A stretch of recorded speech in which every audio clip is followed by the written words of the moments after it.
ಬೆಂಗಳೂರು. ಅಪರೂಪದಲ್ಲಿ ಅಪರೂಪದ್ದು ಅನ್ನಬಹುದಾದಂತಹ ವರದಿ ಇದು. ಸ್ವ ಇಚ್ಛೆಯಿಂದ ಒಬ್ಬ ಯುವತಿ ಅನ್ಯ ಧರ್ಮಕ್ಕೆ ಮತಾಂತರಗೊಳ್ಳುವುದು ಮತ್ತು ಆ ಮತಾಂತರ ಹಿಂದೆ ಬೇರೆಯವರ ಕೈವಾಡ ಇದೆ ಅಂತ ಆಕೆಯ ಪೋಷಕರು ದೂರು ಕೊಟ್ಟು ಆಕೆಯ ಸ್ನೇಹಿತರನ್ನ ಜೊತೆಗೆ ಆಕೆಯ ಸ್ನೇಹಿತರ ಪೋಷಕರನ್ನು ಕೂಡ ವಶಕ್ಕೆ ತೆಗೆದುಕೊಳ್ಳುವಂಥದ್ದು ತುಂಬ ವಿಚಿತ್ರವಾದ ಬೆಳವಣಿಗೆ. ಇದರ ಬಗ್ಗೆ ಮಾತಾಡೋದಕ್ಕೆ ಸ್ವತಃ ಕಾವ್ಯಶ್ರೀ ನಮ್ಮ ಸ್ಟುಡಿಯೋದಲ್ಲಿದ್ದಾರೆ. ಕಾವ್ಯಶ್ರೀ, ನಿಮಗೆ ಕಾವ್ಯಶ್ರೀ ಅಂದರೆ ಖುಷಿ ಆಗುತ್ತಾ, ಮರಿಯಮ್ ಅಂದರೆ ಖುಷಿ ಆಗುತ್ತಾ? ಕಾವ್ಯ ಅಂದ್ರೂ ಸರಿ, ಮರಿಯಮ್ ಅಂದ್ರೂ ಸರಿ. I am happy with both. ಅಲ್ಲ, ಅಂದರೆ ಕನ್ವರ್ಟ್ ಆದಮೇಲೆ ನಿಮ್ಮ ಹೆಸರು ಬದಲಾಗಿದೆ, ಹೊಸ ಹೆಸರಿನಿಂದ ಕರೆದ್ರೆ ನಿಮಗೆ ಕಂಫರ್ಟ್ ಅನ್ಸುತ್ತಾ ಅಥವಾ? ಕಾವ್ಯ ಅಂತ ಕರೆದ್ರು ಪರವಾಗಿಲ್ಲ. ಓಕೆ, ಏನಿದೆಲ್ಲ ಸಡನ್ ಆಗಿ ನೀವು? ಇದು ಸಡನ್ ಆಗಿ ಅಲ್ಲ, ಚಿಕ್ಕ ವಯಸ್ಸಿಂದ ಇದ್ದಿದ್ದು ನನ್ನ ಕನ್ಫ್ಯೂಷನ್. ಆ್ಯಕ್ಚುಲಿ ನಾನು ಯಾರ ಹತ್ರನೂ ಹೇಳ್ಕೊಂಡಿರಲಿಲ್ಲ. ಮೇನ್ ಕನ್ಫ್ಯೂಷನ್ ಏನು ಅಂದರೆ, ಯಾವಾಗ ಒಂದೊಂದು ದೇವ್ರನ್ನ ಬಿಟ್ಟು ಇನ್ನೊಂದು ದೇವ್ರ ಪೂಜೆ ಮಾಡೋದು, ಈ ದೇವ್ರು ಮಾಡಿಲ್ಲ ಅಂತ ಇನ್ನೊಂದು ದೇವ್ರಿಗೆ ಹೋಗೋದು. ನನಗೆ ನಿಜವಾಗ್ಲೂ ಅರ್ಥ ಆಗಿಲ್ಲ ಯಾವ ದೇವ್ರ ಹತ್ರ ಹೋಗೋದು ಅಥವಾ ಯಾವ ಜ್ಯೋತಿಷ್ರ ಹತ್ರ ಹೋಗೋದು. ಇದನ್ನು ತುಂಬ ನೋಡಿದ್ದೀನಿ. ಈಗ ಅವ್ರ ಹತ್ರ ಆಗಿಲ್ಲ ಇವ್ರ ಹತ್ರ ಆಗಿಲ್ಲ, ಅವರು ಕಡೆಗೆ ಅದಾಗಲ್ಲ. ನನ್ಗನ್ಸಿದ ಪ್ರಕಾರ ಎಷ್ಟು ದೇವರು ಇವಾಗ ನನಗೆ ಗೊತ್ತಿರೋಂಗೆ 33 ಕೋಟಿ ದೇವರು ಅಂತಾರೆ. ಎಲ್ಲ ದೇವ್ರ ಬಗ್ಗೆ ನಮ್ಗೇನು ಇನ್ಫಾರ್ಮೇಶನ್ ಇಲ್ಲ. ಎಷ್ಟು ದೇವ್ರ ಫ್ಯಾಮಿಲಿ ಅಂತ ಹುಡ್ಕೊಂಡೋದ್ರು ನಮ್ಗೆ ಅರ್ಥ ಆಗಲ್ಲ. ಈಗ ಅದ್ರ ಬಗ್ಗೆ ನಾನು ರಿಸರ್ಚ್ ಮಾಡಿ ಈಗ ಬೈಬಲ್ ಬಗ್ಗೆ ತಿಳ್ಕೊಂಡೆ, ಖುರಾನ್ ಬಗ್ಗೆ ತಿಳ್ಕೊಂಡೆ, ಸುಮಾರು ಜಾಕಿರ್ ನಾಯಕ್ ಅವ್ರದ್ದು ಡಿಸ್ಕಷನ್ಸ್ ನೋಡಿದೆ. ದೆನ್ ಐ ಕ್ಯಾನ್ ಕನ್ವರ್ಟ್ ಆಗೋದಕ್ಕೆ ಇಷ್ಟಪಟ್ಟೆ ನಾನು. ಓಕೆ, ಏಜ್ ಎಷ್ಟಿಗೆ ನಿಮಗೆ? 21. ಎಷ್ಟನೇ ವಯಸ್ಸಿನಿಂದ ಈ ಧರ್ಮಗಳ ಬಗ್ಗೆ ಇದು ಸ್ಟಾರ್ಟ್ ಆಯ್ತು ನಿಮಗೆ? Somewhere around 19 or something.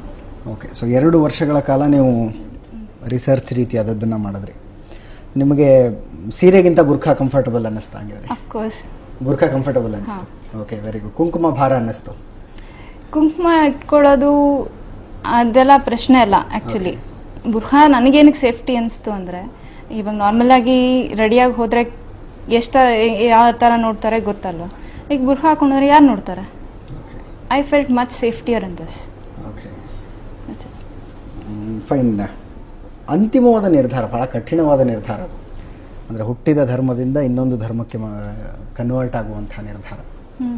ಈ ನಿರ್ಧಾರಕ್ಕೆ ಬರೋದಕ್ಕಿಂತ ಮುಂಚೆ ಅಟ್ಲೀಸ್ಟ್ ಕೆಲವರ ಜೊತೆ ನೀವು ಚರ್ಚೆ ಮಾಡಿರಬಹುದು. ಕೆಲವ್ರ ಜೊತೆ ಅಂದರೆ ಲೈಕ್ ನಾನು ಇಂಟರ್ನೆಟ್ ಮೂಲಕ ಚರ್ಚೆ ಮಾಡ್ತಿದ್ದೆ, which is good for me. ನಾನು ಅಪ್ಪ ಅಮ್ಮ ಹತ್ರ ವಾಪಸ್ ಹೋಗಲ್ಲ ಅಂತಲ್ಲ, I will really go back. First ನಾನು ಕುರಾನ್ ಓದೋದನ್ನು ಕಲಿಬೇಕು, ನಮಾಜ್ ಮಾಡೋದನ್ನು I have to go deeper in that. ಅದನ್ನು ಕಲಿತು ಅವರು ನನ್ನ ಮುಸ್ಲಿಮ್ ಆಗಿ ಅಕ್ಸೆಪ್ಟ್ ಮಾಡಿದ್ರೆ surely I will go back to that.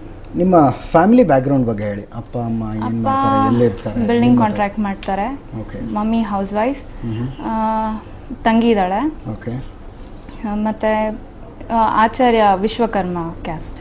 Okay, so ಆಚಾರ್ಯ ವಿಶ್ವಕರ್ಮ ಅಂದರೆ ಸ್ವಲ್ಪ the topper caste, upper cost lower cost ಅಂತಲ್ಲ, ಸ್ವಲ್ಪ ಧಾರ್ಮಿಕವಾಗಿ ಸ್ವಲ್ಪ ರಿಜಿಡ್ ಅನ್ಬಹುದಾದಂಥ, ಅಂದರೆ ಸಾಕಷ್ಟು ಸಂಪ್ರದಾಯಸ್ಥ ಕುಟುಂಬ.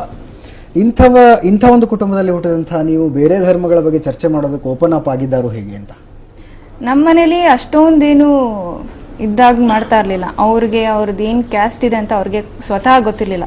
ಅವರೇ ಕನ್ಫ್ಯೂಸ್ ಆಗ್ತಾ ಇದ್ರು, ಏನು ಮಾಡೋದು, ಹೇಗೆ ಮಾಡೋದು, ಇದು ಮಾಡಬೇಕಾ ಬೇಡವಾ, ಅವರವರಲ್ಲೇ ಡಿಸ್ಕಷನ್. ಅದು ಅವ್ರಿಗೆ ಯಾವುದೋ ಒಂದು ಸರಿಯಾದ, ಇವಾಗ ಖುರಾನಲ್ಲಿ ಏನು ಓದಿದ್ರು ನಿಮಗೆ ನಿಮ್ಮ ಪ್ರತಿಯೊಂದು ಲೈಫಲ್ಲೂ ಹೇಗೆ ಲೀಡ್ ಮಾಡಬೇಕು ಅಂತ ನಿಮ್ಗೊಂದು ದಾರಿ ಇದೆ. So that guides you. ಇವ್ರದ್ರಲ್ಲಿ ಏನು ಗೈಡ್ ಮಾಡುತ್ತೆ ಅಂತ ನನಗೆ ನಿಜವಾಗ್ಲೂ ಗೊತ್ತಿಲ್ಲ. Everyone will be like fighting, ನೀನು ಮಾಡು, ಹೀಗೆ ಮಾಡು, ಹಾಗೆ ಮಾಡು. ಅವರೇ ಕನ್ಫ್ಯೂಸ್ ಆಗ್ತಾ ಇರ್ತಾರೆ. ಓಕೆ, ಸೊ ಅಲ್ಲ, ನಿಮಗೆ ಇಸ್ಲಾಂ ಧರ್ಮದ ಬಗ್ಗೆ ನಿಮ್ಮಲ್ಲಿ ಒಂದು ಅಟ್ರಾಕ್ಷನ್ ಬೆಳೀತು, ಅದ್ರ ಬಗ್ಗೆ ಅಬ್ಸಲ್ಯೂಟ್ಲಿ ನೋ ಕ್ವಶನ್ಸ್. ಆ್ಯಂಡ್ ಆದರೆ ನೀವು ಹುಟ್ಟಿ ಬೆಳೆದ ಧರ್ಮದ ಬಗ್ಗೆನೇ ನಿಮಗೆ ಒಂದು ಅಸಹನೆ ಶುರುವಾಯ್ತಾ ಅಂತ? ಯಾಕಂದರೆ ನೋಡಿದ್ದೆಲ್ಲ ದೇವರು ಆಗಲ್ಲ. ನಾವು ಮಾಡಿದ್ದು ಇವಾಗ ಕಲ್ಲು ಹೊಡೆದೋದ್ರೆ ಇವಾಗ ದೇವ್ರು ಹೋಯ್ತಲ್ವಾ, ಯಾಕೆ ದೇವ್ರು ಆದಷ್ಟು ಗದೆ ಕಾಪಾಡ್ಕೋಬೋದಲ್ವಾ. ಅದನ್ನು ಪೂಜೆ ಮಾಡಿದ್ರೆ ನಮ್ಗೇನು ಸಿಗುತ್ತೆ? ತನ್ನನ್ನು ತಾನೇ ಕಾಪಾಡ್ಕೊಳ್ಳಿಲ್ಲ, ಇನ್ನು ನಾವು ಅದನ್ನು ಪೂಜೆ ಮಾಡಿದ್ರೆ ನಮ್ಗೇನು ಸಿಗುತ್ತೆ? Okay, that's my point. Fine. ಆದರೆ ಈ ಧರ್ಮ ದೇವರು ಇಲ್ಲದೇ ಜೀವನ ನಡೆಸೋದಕ್ಕೆ ಆಗೋದೇ ಇಲ್ಲ ಅಂತ ಅನ್ನಿಸ್ತಾ ನಿಮಗೆ? ಧರ್ಮ ದೇವರು ನಿಮ್ಮ 6th ಸೆನ್ಸ್ ಅನ್ನೋದೊಂದು ಇರುತ್ತೆ. You know something, you will feel something. ಅದರ ಪ್ರಕಾರ ಏನೋ ನಿಮ್ಮನ್ನು ಕಾಪಾಡುತ್ತೆ ಅನ್ನೋದೊಂದು ಭರವಸೆ ಇರುತ್ತೆ. ಅದು ಯಾವುದಂತಂದರೆ I felt it is Quran, it's Islam. ತುಂಬ ಜನ